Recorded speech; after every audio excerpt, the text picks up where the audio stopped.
তেখেত বিধায়ক আছিল, দুবাৰকৈ বিধায়ক থকাৰ পিছত যোৱা 2021 চনত যেতিয়া নিৰ্বাচনৰ সময় আহিলে প্ৰতিষ্ঠান বিৰোধী ঢৌৰ বাবে তেখেতে হৰভোগৰ পৰা তেখেতে বিতাড়িত হৈ পেলাই তেখেত পাটাছাকুছি সমষ্টিত যাবলগীয়া হ'ল। আৰু এইবাৰ পাটাছাকুছি সমষ্টিত বিজেপি আৰু ৰঞ্জিত দাস ডাঙৰীয়াৰ বিৰুদ্ধে ইমান প্ৰতিষ্ঠান বিৰোধী ঢৌৰ আছে,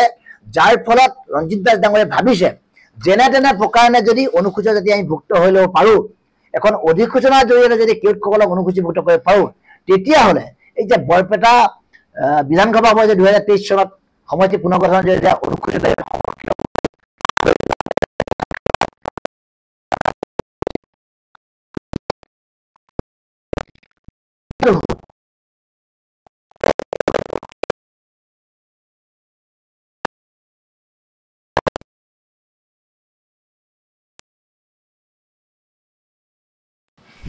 যিহেতু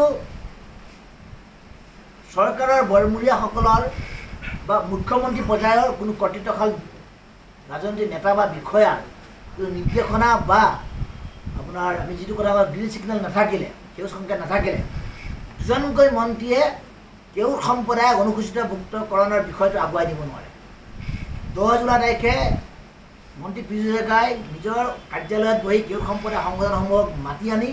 আলোচনা বিলোচনা কৰি তেখেতে নিজা সংবাদে প্ৰকাশ কৰিলে যে কেউটক অনুসূচীভুক্তকৰণ কৰা হ'ব। তাৰ পিছত আমি অনুসূচিত সংগঠনসমূহে যেতিয়া গুৱাহাটীত আমি ধৰ্ণা দামৰ কৰিলোঁ আৰু আমাৰ অনুসূচিত কিছুমান সংগঠনে অসম্পূৰ্ণ ধৰণে ঘোষণা কৰিলে আজি তাৰিখৰ 1 তাৰিখৰ দিনা, তেতিয়া ততাতৈয়াকৈ মন্ত্ৰী পীযুষ ডাঙৰীয়াই তেখেতৰ ড্ৰয়িং ৰুমত এই সংগঠন কিছুমান মাতি নি পেলাই আলোচনা বিলোচনা কৰি তেখেতে বিষয়টো স্থগিত ৰাখিলে। ইতিমধ্যে যিসকল